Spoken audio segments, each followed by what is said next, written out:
G'day guys, my name is Alex. I'm the sports physiotherapist. Today we are talking about kids specializing in sport and whether or not this is a good thing. Do you have a kid? Are they good at sport? Do you think they'll be good at sport? And how can you best help them out to achieve sporting success? We're going to be talking about whether or not specializing in sport for kids is a good thing. It's going to be a big talk. There's going to be lots of topics. However, I'm going to drop hyperlinks so you can just look at the ones that you want to listen to, and I hope you'll find this chat interesting. If you have any questions, please drop them in the comments below and we'll get into this video. And let's just quickly talk about the positives of exercise. So we know that with exercise, you can improve your motor literacy. So by getting your kids into sport early, they learn different things. They're touching things, they're picking things, they're doing eye coordination, they're catching things. They're learning lots of different skills. So it's really important that they are being active and they're doing different sports and they're learning different skills. So, running and catching, kicking, all of these are different skills, and the more skills they do, the better. It'll help to obviously prevent chronic diseases early and later in life. It actually helps to improve their academia as well. So you've probably seen those kids that are just like really good at everything. But if you stimulate the brain, they're going to learn lots of different skills and then use those skills and pop them together. So by making the brain work in lots of different ways, you're actually going to benefit them academically as well as physically, which I think is really cool. We're also going to see that they have a reduced risk-taking behaviours because they're stimulated in other ways. So this can help to reduce their chances of depression and other sort of anxiety disorders and things like that as well by being actively involved in sport. It also promotes peer socialization, which ties into that as well, which I think is super important. Getting kids to socialize, getting them to learn strategies with other kids is obviously a big part of developing a healthy habit, habitual behaviors with their friends. So, but what happens when children participate extensively in sports activity is what I was getting at in my intro. So, early sports specialization, how does it impact your child in later years, according to like the literature that's out there up until sort of the start of 2019. So what I want you to get out of today is, the who, the what, the why. Who does this affect, in what way, and why does this happen?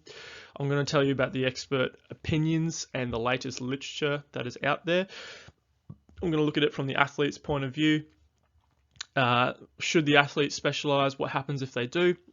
Psychological and other considerations, and solutions and recommendations, sort of for you as parents and for clinicians that are listening, just people in general. Like, what happens if we do actually allow kids to specialize? What's the end result? So, what is specialization? So, we had a bunch of different opinions when I was looking through the research, but what we found that a few of these really sort of big societies have come together and made a few different definitions. So participation in a single sport at the exclusion of other sports. So back to the example of Sarah.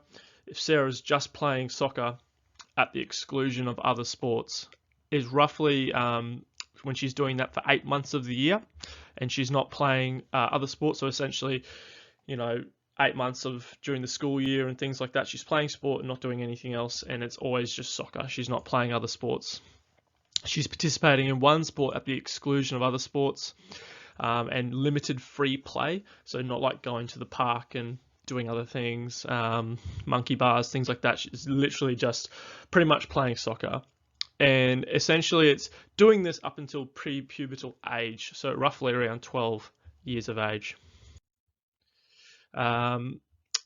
So why does this occur? Why are kids specializing?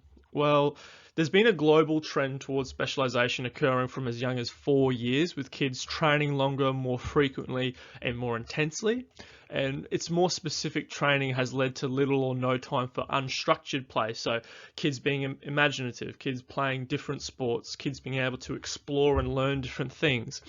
Because pretty much when you put them in these programs, it's structured, they're told what to do, there's a coach, they don't get to, do what they want to do and explore their body and explore their surroundings. Because with unstructured play, it's important because it helps to develop basic physical and motor literacy and also those social skills. If you put them in a structured program, it also increases the risk of an overuse injury because you keep making them do the same things repetitively, which naturally with enough volume can lead to injury. Without mastery of fundamental movement skills, deficits that kids pick up. So because they're not doing enough variety, they might actually pick up deficits in motor skills. Maybe they've never caught a ball before. Maybe if they're just doing lots of swimming from a young age, they actually don't know how to run. Like they just don't know how to sprint very well. And I'm sure we've seen people like that that we can reflect on. People from our past that we, Sally was really good at swimming, but did you see her run? So I think that's sort of what we're talking about with mastery of fundamental movement skills. So this amplifies with age and training. So if they continue doing it, they don't pick up those skills. And obviously it's much easier to pick up skills when you're younger because your brain's a bit more spongy. It's very plastic. You're able to do pick up things very quickly and learn skills very quickly at a younger age. So specific practices are frequent and longer and more intense. So strength and conditioning, movement skills, social skills, poor literacy, all tie into this sort of thing. So essentially, it comes down to that specialization where we were sort of taught that 10,000 hours makes you a specialist. So in sports specialization, it may be that media and coaches or businesses have incorrectly extrapolated Erickson and co-workers, who was a guy that did this study, and they found that 10,000 hours of chess and musicians, the 10,000 hour rule for chess people, people that play chess and musicians, became a formula for success in those endeavors. So to be a good musician, 10,000 hours, to be a good chess player, 10,000 hours. But the study found that the greater hours of work they put in led to more proficiency. So essentially the more hours they did in chess and music made them better. And when starting from the age of 5, the ones that started at 5 were better than the ones that started later on, maybe at 6 or 7. And those that didn't specialize early, so the kids that started later, couldn't actually catch up to those kids that started at 5 years of age. So this was quite interesting because you think, oh, okay, well, if I do start younger, maybe that means I'm actually going to, outpace my opponents and really essentially be better than everyone else because I started early and I've had more hours of practice than everyone else. However, this doesn't really seem to be the case when it comes to sports. So 10,000 hours equals 3 hours a day for 10 years. If you think of it that way, that's a long time for kids. And if the kid's starting at 3 or 4, by the time they're 14 and they've done 10,000 hours of the one sport, it's just ludicrous to think that they're actually going to be able to achieve this. Recent evidence suggested that it's probably more like 5,000 hours of practice is more relative and reflective of training volumes that are probably needed for mastery of an actual sport. So I think more an emphasis on that quality over quantity of time is definitely more appropriate when we have to factor in the physical side of things with kids. So, what happens to a child's motor literacy when they specialize? Like, what happens to their development when they specialize in a sport? Those who specialize prior to maturation or essentially puberty show markedly less age-appropriate skills. So they're just not developing how everyone across the board on average should be if they're specializing in a single sport. So children who specialize have less skills and they're essentially they have overexposure to one area and then no exposure to another area, which pretty much leads to this blunted motor skill development, reduced physical performance, and increases their risk of overuse injury. So whereas if we have unstructured free play, it leads to a broad spectrum of skills. They learn everything. So if they're kicking a bit, they're throwing a bit, they're running, they're swimming, they're jumping, they're playing with their friends, they make up their own games, they learn their own skills, and mentally they have to think of their new skills. It's really important, and they do this unstructured free play. So I'm definitely not a parent, and I'm not going to speak on that side of things, but just in regards to the literature, I think we should consider, and the experts always talk about unstructured free play is so important. So making sure there's always time for that, I think, is a really, really important thing when kids are developing at a younger age, under that, before puberty. So, why does this specialization occur, and who is responsible? So the science sort of tells us that sports specialization is infrequently initiated by kids. So kids aren't really the ones that are like pushing to specialize. They might like a sport, sure, but doesn't mean they don't want to do other things as well. Most often it's parents, coaches, and sports organizations who project their own values onto the child. So, and because of that, the common theme is that early sports specialization will equal youth sports success, and eventually competitive sports success into adulthood. So they'll become professional, they'll make money off that. Because Sarah was good when she was, 8, 10, 12, if we get her to get even better and we make her do these camps and everything, she'll then become professional. She'll be able to make a living off that. So often the goals of these school scholarships, especially in America with the college system and programs they have over there, a lot of people are trying to get these very lucrative scholarships. They get full tuition, they get exposure to Div 1 or Div 2 programs, and it just is a very, it's a massive thing if they can get it. So often the goal of the school scholarships is that professional career, and sometimes it's the perceived social status of having an elite athlete in the family as a child.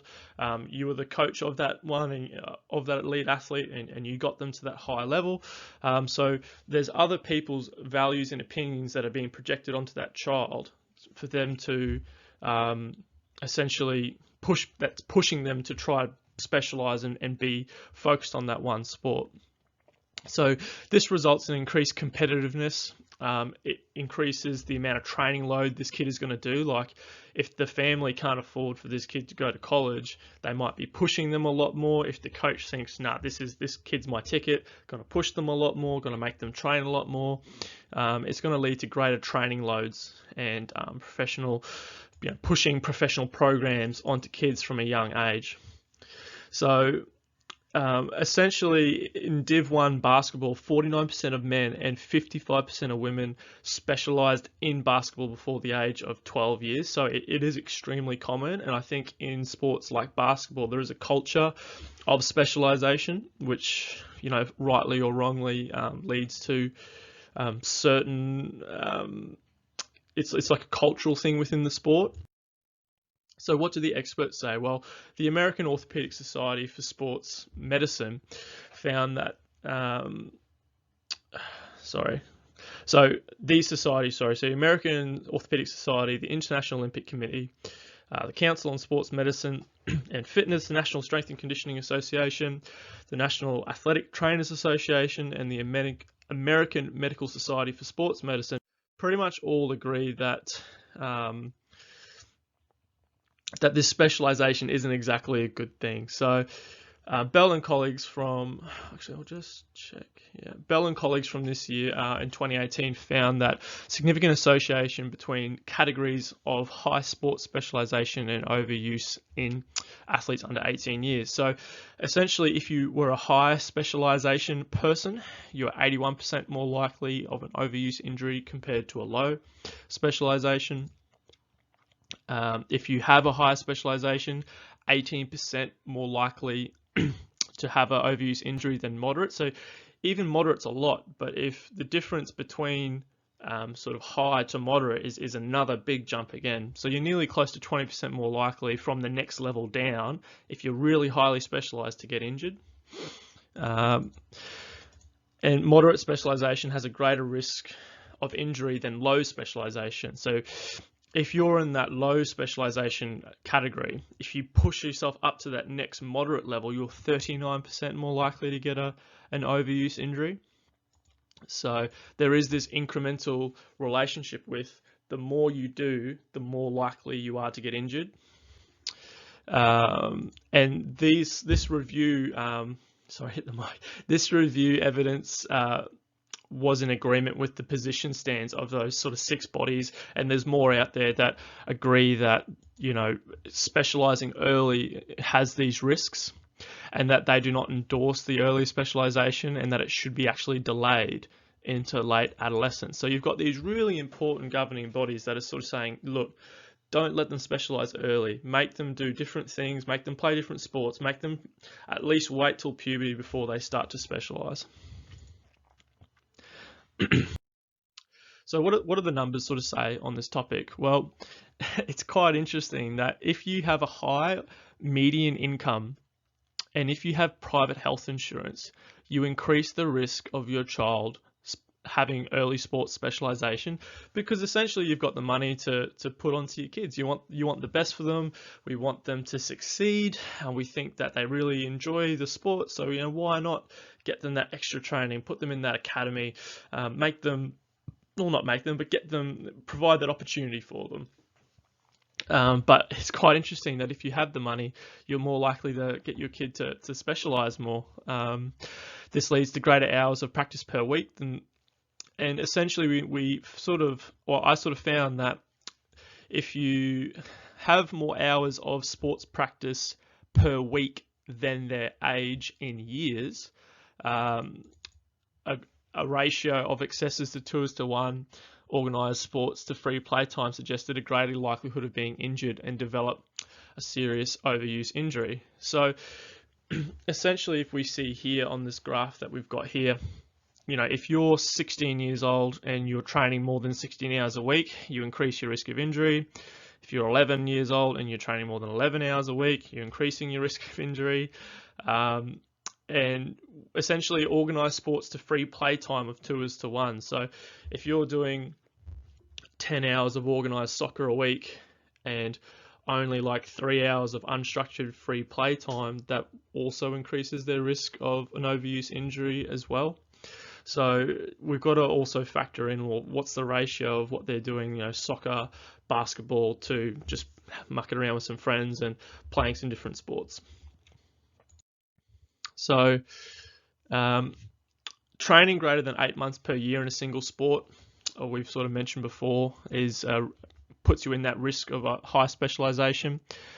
Specializing before 12 years and single sport specialization versus doing lots of different sports.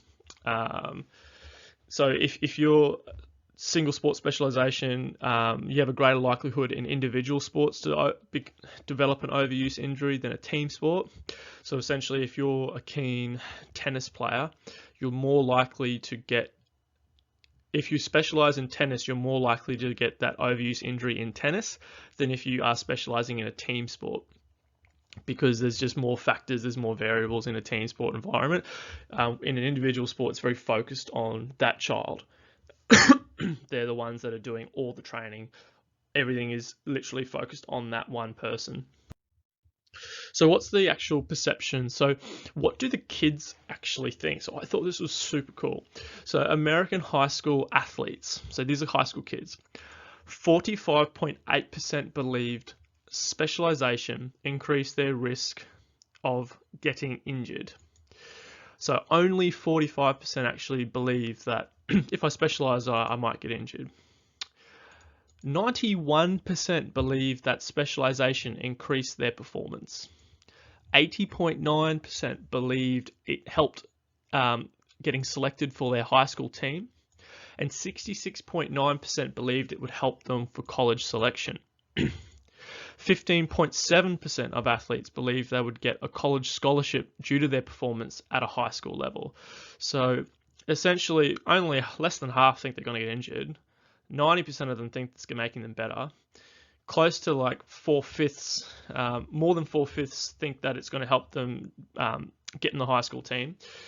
67% thinks that specialization is increasing their chance of college, so they're going to play at college, and then 16% of them think it's going to give them a college scholarship. So this is a lot of American data. But, what's the reality? Well, 3.3 to 11.3% of high school athletes compete at a Div 1 college level. So it's not many when you think about the fact that a lot of them were thinking they're going to at least play, let alone be on a scholarship. But only 1% of high school athletes receive an athletic scholarship at college. So there's a big disparity between the belief system of the child and then what is actually reality. So 0.03% to 0.5% of high school athletes then make it to a professional level. So if you think of it that way, it's you're not even the 1% to make it a professional level. Like, you've got to be that, 0.5%. You're in that 99.6 percentile or above to make it at a professional level. And less than 1% achieve elite status in these major sports. So basketball, soccer, baseball, softball, football.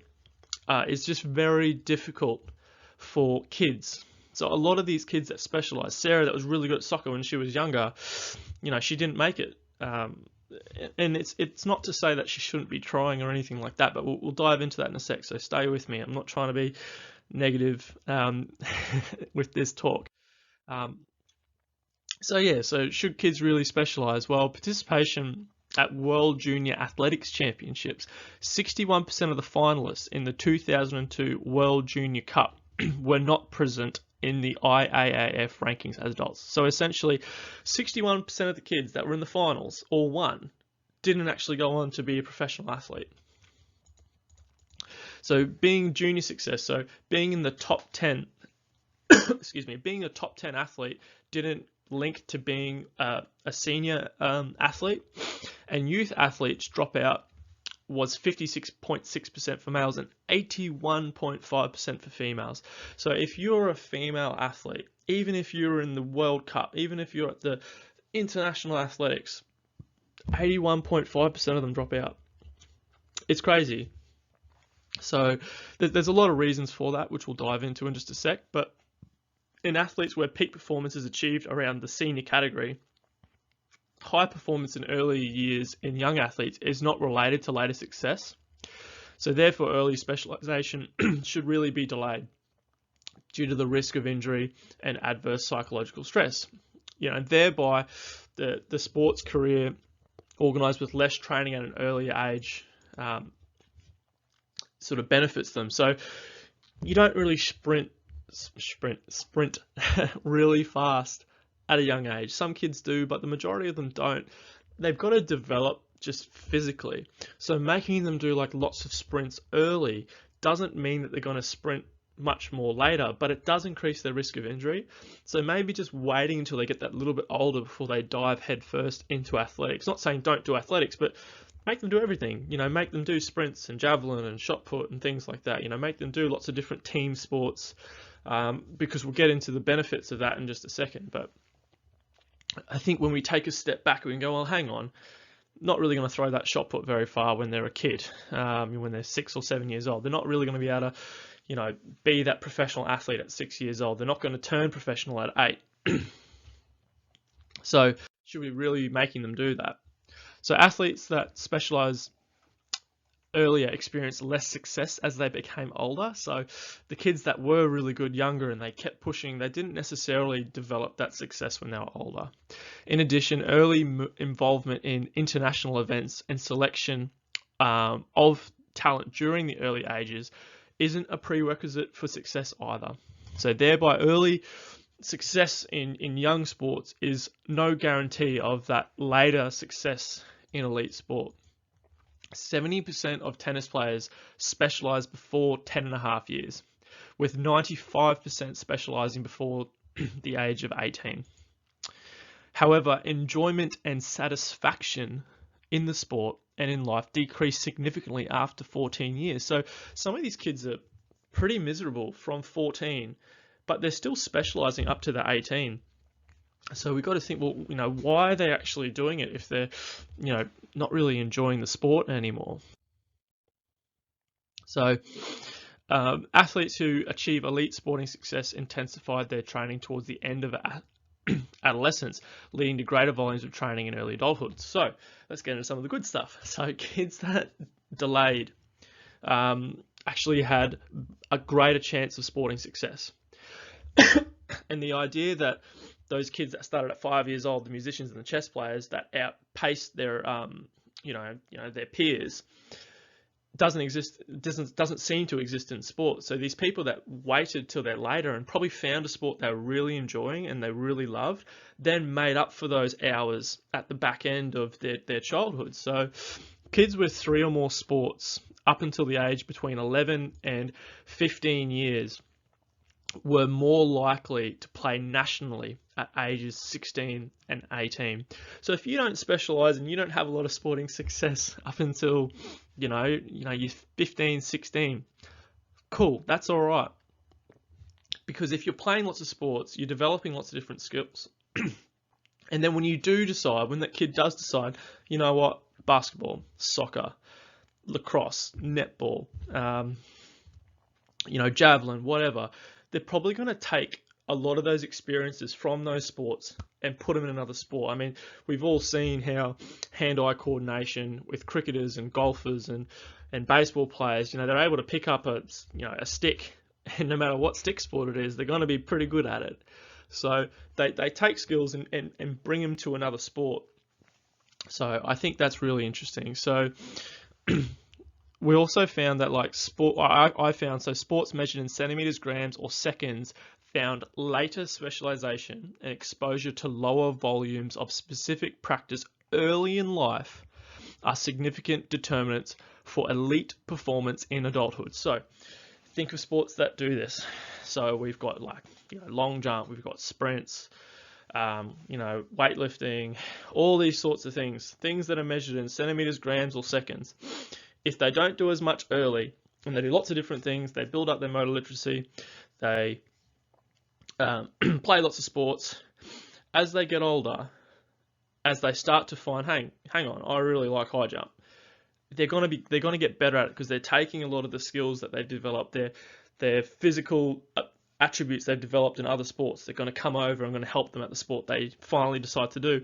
And if they've decided to do it, they're going to probably bloody enjoy it. They're probably going to really enjoy the fact that they decided they wanted to play that sport. It wasn't sort of predetermined and decided for them. Okay, so I know a lot of you probably think at this point, yeah, but gymnastics, and fair point. And what about these other sort of sports where essentially peak athletic age is young? It's sort of around puberty and even maybe prepubescent for some of those really elite developers. But let's talk about it. So early specialization is required due to early ages of peak performance in gymnastics, figure skating, and diving. Because peak competitive levels generally occur before this sort of physical maturation. However, it's unknown sort of the long-term health effects of these kids being that specialized that early. So these sports facilitate early entry as they are technical skill sports based on the development of sort of execution of these skills. And as long as they've got the physical ability to execute those skills, they can compete and compete really well. Sorry, I just lost my spot. And yeah, sorry. So these sports facilitate early entry because they're skill-based sports. So sports which demand large physical strength, cardiovascular strength as well, don't fall under this sort of banner. So you can't be a professional rugby league player at 13. You're going to get monstered.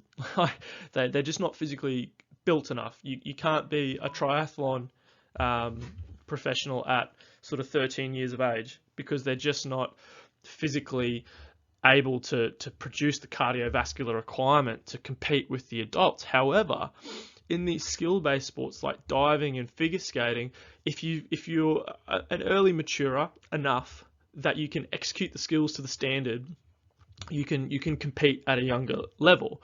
So just because you can compete doesn't mean it's necessarily going to be the best thing for you physically, but it might be that that's just the way you get success in that sport at a younger age. And it's about weighing up the pros and cons. Like, I'm definitely not saying they shouldn't. It's just, okay, they can, so they are great, but do we know what that means for them later on in life? Does this, is this okay for them to be doing this, later on in life? So we know that athletes that participate in sports requiring early specialization at an increased use of the overuse injury, so we've covered that, as well as the sort of female triad. So that's sort of not developing, getting into that puberty, not getting regular periods, not getting regular hormones. So there are those considerations. So we know that early specialization and burnout exists. So specialization that leads to a greater percentage of player burnout and dropout from sport. So 1 out of 5 of the most competitive elite athletes reported injury as the reason for quitting one sport. Early sports specialization may contribute to burnout and dropping out of sports. Swimmers who specialize early spent less time on the national team and retired early than athletes who specialize later. And I just think that's just fascinating. So a 10-year study that retrospectively looked at all the data found that rhythmic gymnastics, so this is on rhythmic gymnastics, those who specialize earlier and spent more hours training from ages 4 to 16 rated their health lower. These are the kids, rated their health lower and experienced less fun than those who essentially started later. Junior tennis players who burned out early had less input in their training. They had higher perceived parental criticism and expectation and lower levels of extrinsic motivation. Russian swimmers who dropped out reported the main reason for leaving the sport were psychological fatigue, general health, and difficulty with managing the load of the sport. So I just think that's really interesting that, the kids are sort of doing these sports and they think, I'm just not enjoying it. My coach wants me to do really well. Parents want me to do really well. So I'm pushing myself, but there's a large period of time, 4 or 5 years is a long time to be miserable. And no wonder these kids are developing these eating disorders and they're developing sort of, depression and anxiety and all these sorts of things. So I just think, it's putting back into that. If they just develop a bit later and they make their own decisions about they want to do this and they want to put the hours in, they're making that active choice themselves and they're going to be happier with that because they made the decision. Okay, so what do the elite athletes say? So I've sort of spoken about some of the other stuff, but what is that 0.3%, the 1%? What does the LeBron Jameses of the world say? What are these elite athletes sort of saying about it? Well, we can sort of consider that Div 1 NCAA athletes are pretty elite. And they're at least in the top 1%, as we sort of said with the scholarships. So, they're high up there. So Division 1 NCAA athletes played multiple sports through to high school. The majority of them did. Only 17% only 17% had previously participated exclusively in their current sport. Recent survey of elite and near elite Danish athletes found elite intense training began at a later age and spent fewer hours practicing their main sport up to the age of 15 compared to the near elite group. So essentially, the guys that actually made it to elite specialize later than the near elite. So even in the top percentile, the difference between elite and near elite, there was definitely a correlation between starting that fraction later. And by 18 years of age, the two groups had accumulated a similar number of practice hours. So back to that idea that just because you start later doesn't mean you can't make up time at the back end of your early career as a young athlete. So by 21 years, elite athletes had accumulated more practice hours. So by the time they're 21, they've blown past, the other kids. Sarah's been left behind. Oh, poor Sarah, I feel bad. But so you can sort of see that if Sarah starts at 5 and she's getting hours early, she's banking hours early. But if Steph starts a bit later, but then really enjoys it at the back end of her high school career, she's going to put more hours in. Whereas Sarah, who's done it since 5, she's been doing soccer for 11 years. and there's boys now and there's other things, and she's not really liking soccer. Dad's pushing me, coach is pushing me, I've got academy, God, I just want some free time, I want to be on TikTok, I don't know, like I want to be a YouTuber. These other things sort of come in, and so this is what leads to that sort of dropout. So there was so these sports require a high physical and aerobic capacity, and a lower technical and tactical requirement sort of than gymnastics. So essentially the sports that aren't ice skating, gymnastics, diving, they require you to be a bit older. You don't get good at the sport until you develop these things. And if you don't develop these things till later, then you're not going to be good at it until you're older. So yeah, it's one of those things where, like, for some kids mature later, and when they mature, as long as they're enjoying it and they're putting in the hours, they're going to get a lot better at the sport. And if they can take skills from what they did at a younger age, implement that with their newfound training and body, they are going to experience success. So this is underpinned by limited psychological adaptations to aerobic training occurring in childhood and adolescence as well. So in athletes with team sports, the greater number of activities that athletes experience and practice in their developing years reduce the sport-specific practice required to obtain expertise in their specialized sports. So let's just unpack that for a second. So if you want to play, let's say you've played a bit of cricket, you've played a bit of golf, and then you go, I want to play baseball.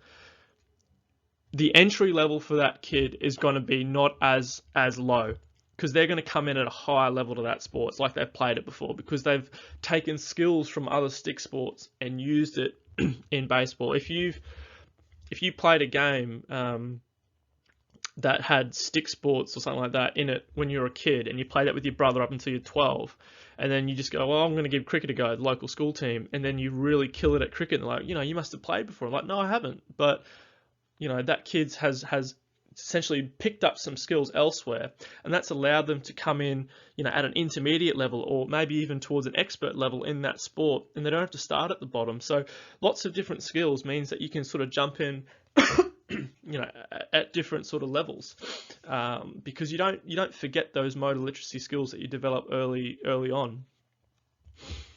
So 88% of German Olympians reported participating in more than one sport as a child, much larger training volume in other sports as kids than their current or main sport. And 97% of professional athletes believe that being a multi-sport athlete was benefit to their success. So you've got the 1% telling you that, like, Germany's a powerhouse at the Olympics, and 88% of them practice more than one sport and did it at a greater volume as a kid than the sport they're at the Olympics for. That's crazy. And then 97% believe that being a multi-sport athlete as a kid was beneficial. So you've literally got close to 100% of certain populations saying, nah, you've got to be doing lots of different things.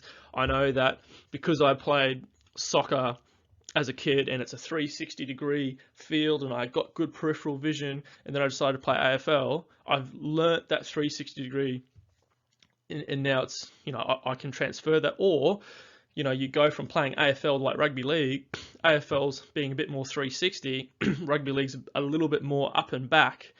They've only got to practice visualizing things, 180 degrees and in front. Whereas, like, in AFL, you've sort of got to have that 360 awareness. So, for that kid, that might be a lot easier. They've only got to, like, visualize, one half of the field. So, different skills come into it. And I think that's it. All right, so I'm not sure where that's gone. It's my first time recording it. So essentially, at the base of the pyramid, which is recreational, kid level, or someone that's never played the sport before, it doesn't have to be a kid, but someone that's never played the sport before. At the top, you've got senior representation. Cool. So 256 elite athletes across 27 different sports took this, were in this discussion in this study. And they found that so these 256 elite athletes across 27 different sports, not all of these athletes entered or said they entered from sort of the base of the pyramid, with many switching between different levels of the pyramid as they got into their chosen sport that they became a professional in. So this demonstrates that professional elite athletes have developed performance in their sport without actually being in their sport at an earlier age. So it's not always a linear development from the base of the pyramid up to the top. So we can sort of see that this demonstrates that performance and development of elite athletes doesn't follow this linear pattern. Senior national representation was only linear for 16.5% of the elite athlete population. So we've got 100%. 16% of them actually just went from the bottom of their sport to the top, which means that people are coming in at different levels and making it to the top. And more of them in Australia are doing that. So God, my maths. So, 80% or more, so what's it like, 83.6% are not actually going from junior level all the way to senior representation. They're coming in from other sports, jumping in halfway through, and then going up to the top. So these findings reinforce the illogical nature of these developmental models, which are, you do these academies as a young kid and you essentially get to professional older. So let's dive into psychological stuff a little bit more. So youth athletes are increasingly being exposed to inappropriate and unrealistic demands and expectations.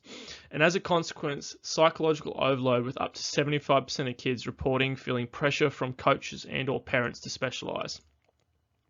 Early specialisation isolates the young athlete from their peers and interfering with their identity and development. So a systematic review, which essentially reviews all the evidence in a certain topic to answer a question, they found that psychological outcomes of sport involvement may be optimized with sport variety. So youth involved in sports groups featuring greater independence, reported outcomes such as enhanced developmental experiences and self-esteem, as well as lower depression and poorer moral reasoning. So youth who are more deeply involved in sport overall, so increased number of sports teams, higher weekly involvement in different sports, reported outcomes such as lower depression and higher self-esteem. Although these effects varied across lots of studies, there was evidence that those with a very high involvement, more than 17 hours of sport per week, experience high depression. So essentially you've got kids that are doing lots of different sports in great volume, feeling great. Lots of kids that are doing one sport, high volume, 17 hours, not feeling good. Okay, so just picking up down the bottom here. So we have this thing that we call REDS, and essentially it's monitoring of daily, so it's relative energy deficiency in sport. So a higher prevalence of EDS exists in males at about 3%, but 14% in elite adolescent females compared to non-athletic males, and only 5% in non-athletic females. So if you're a girl, you're almost 3 times more likely to develop this relative energy deficiency in sport, which is, it's not ideal. So if we see the picture on the side of the screen here, so if you do develop this disorder, and you're 3 times more likely as a girl, if you're an elite athlete, to get it, decreased endurance, decreased muscle strength, depression, irritability, decreased coordination, decreased concentration, impaired judgment, decreased training response. So like they're putting in the hours, but they're just not getting what they want out of it, or what whoever wants them to get out of it. So yeah, it's super. God, I've been stuffing up here. So yeah, those are the 3 main things I think. This cultural shift, we've got to sort of go, well, do I need to be paying $150 a week for a under 5 soccer camp when I could just let them kick a ball with some mates and probably get similar, if not better, results? Encourage multi-sport participation. So if we want to spend that extra money, let them do gymnastics, if they're a soccer player, but hell, let's get them doing some different things. I think and you've got elite athletes telling you that this is the right thing to do. We've got the literature telling us this is the right thing to do. I think, we want to believe that the coach that's, going to help the child become professional, but if less than 1% actually turn professional, how much is what that, under 5's coach is telling you is the truth? And I'm not saying they don't believe it. I'm sure they do believe it, but I mean, the literature just doesn't really support it. So what recommendations are there? So education is key for parents, coaches, and colleagues that are unawares to the significant health and risks of sports specialization. I'm sure many of you, like myself, before started researching all this, I was unaware. Like I didn't know. I just read what is out there, and this is what the literature has told me. So, I think it's not that we want to do it on purpose. Clearly not. We want the best for, obviously I'm assuming parents always want the best for their kids. Coaches want the best for the athlete. So I think it's just, it's not that coaches are bad or anything like that. It's just, we need to go, right, this is the facts. This is what we need to know. This is how we organize it. And this is how we move forward. So physicians and other healthcare providers should consider, using a specialization scale to classify their patients and help counsel youth athletes and their parents regarding specialization. Be aware that there's a lot of mismanagement that is out there, and kids are under these psychological distresses, and kids take a lot on. It's been a while since I was a teenager, but I can still remember how stressful it was at different times, with school and everything. So if you have kids that specialize, assess movement skill. So if you have kids that specialize in a movement skill early, so like soccer, get them to do lots of different things as well, because holistically it'll help to improve any deficits and reduce injury and essentially improve their athleticism. So we're rehashing a lot of stuff here, but be aware that medical mismanagement of kids is almost 25% of athletes, and these have been admitted to misuse of prescribed medications. So pain, medications, stimulants, sleep pills, anti-anxiety medications. So in certain populations, these kids, a quarter of them are sort of taking these medications. You think, why is this kid taking pain medications at 15 to play a game of, rugby league that, and playing through injury and maybe setting themselves up for like some sort of ongoing issue that's going to plague them for a little bit, later into adulthood. Do we want kids to be on antidepressants because they just can't handle being in these elite environments? So as a physio, we need to think about psychological development and well-being as being sort of aware of these indicators of psychological distress. So I'm sure I've gone probably a lot longer. Wow, 45 minutes, but I really hope that you guys have taken something from this today.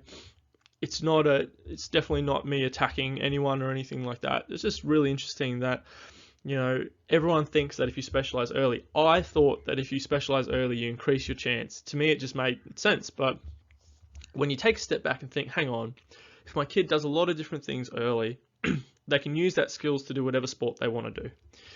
It's going to more likely, like the professionals are telling you, it's going to help with your sporting success. It's going to decrease the risk of injury. It's going to decrease the risk of depression and all these other mental conditions. So I think it's super important that we sort of take this advice on board, and don't try to push, this specialization approach for kids. So guys, if you have any questions, drop comments below. If you really enjoyed this, subscribe and follow, and I'll be sure to interact with you guys in the future. Just lets me know that I'm helping people out. So thanks for listening, guys, and I'll chat to you soon.